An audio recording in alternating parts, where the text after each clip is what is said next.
1, 2, from here. Cut, cut, cut, come out. The next thing we looked at, so again we're looking at those alternate grips. Okay, so I am going to be in the core grip and Liam's going to be in sock grip. Okay, and we're going to be looking against the angle 5/ into the angle, if you're looking in the Santo system, the angle 2 thrust here. Okay, the reason why we do this, as he comes in the angle 5 and I can parry this away or scoop.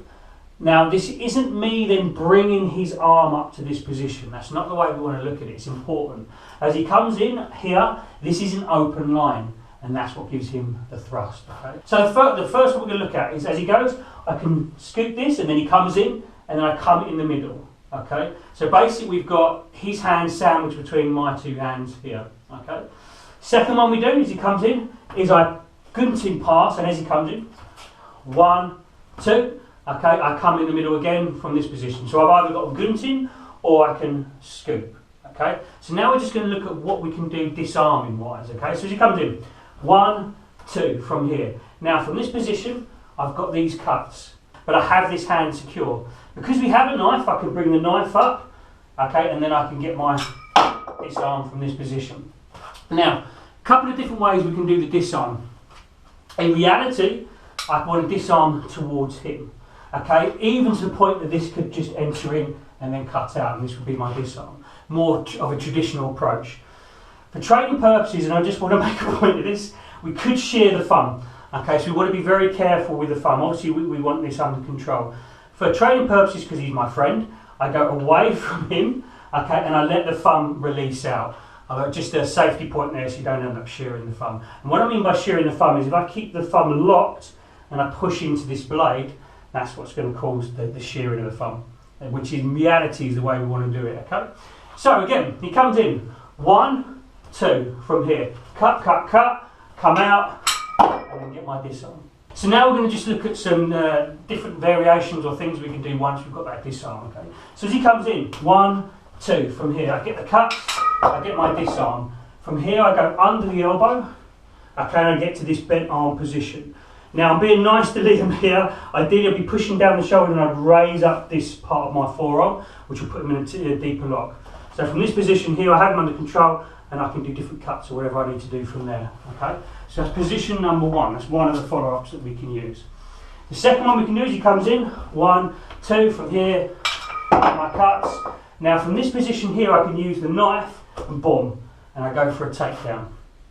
Okay, from there once we take him down there's different things we can do but we're not worried about at the moment. So at the moment I just place the blade into the hand and I go here for this takedown. Another position that we could end up in is he comes in the angle 5, angle 2 from here, so go again please.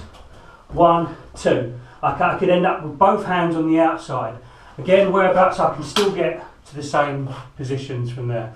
So whether you end up with his hand in the middle of yours, or whether you end up with both hands on the outside, you can still get the disarm. Okay. So now let's look at how this could be applied. And we're going to take it from our drill, the Palasut drill, Palasut cycle. Lots of stuff you can play with in it. We're going to just do the basic roll of the drill and then just show how we find those disarms that we just did. Okay, so Palasut, he's going to come in with an angle 1 thrust. Okay, as he does, I'm going to scoop down, lift the elbow. Now the technique here that Palasut works is, this is what I'm doing, I'm getting to the back. So the way I was taught it is he comes in, I go 1, 2, bam, and I'm off. So that is kind of the Palasut cycle. Palasut is the scoop. That's Palasut, okay? So let's just go through the drill now just to show you that what it means. So as he comes in, I scoop, I lift the elbow, I go for the kini-taki defence. He comes in this angle 2 and I cut. I come down with an angle 1 thrust, he parries away and I clear the arm. And that's one cycle. It goes again. 1.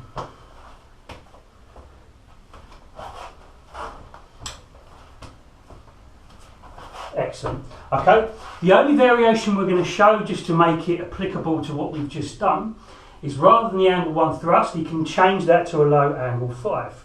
And it's again exactly the same thing. So we'll roll out the drill and he can just alternate between the angle 1 or the angle 5 thrust.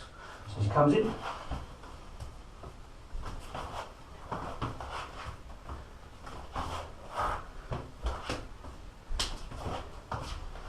Okay, so that's one little variation within our Palasut cycle. So let's have a look at that. So as he comes in the angle 1, whatever angle it's coming, so we're rolling out the drill from here.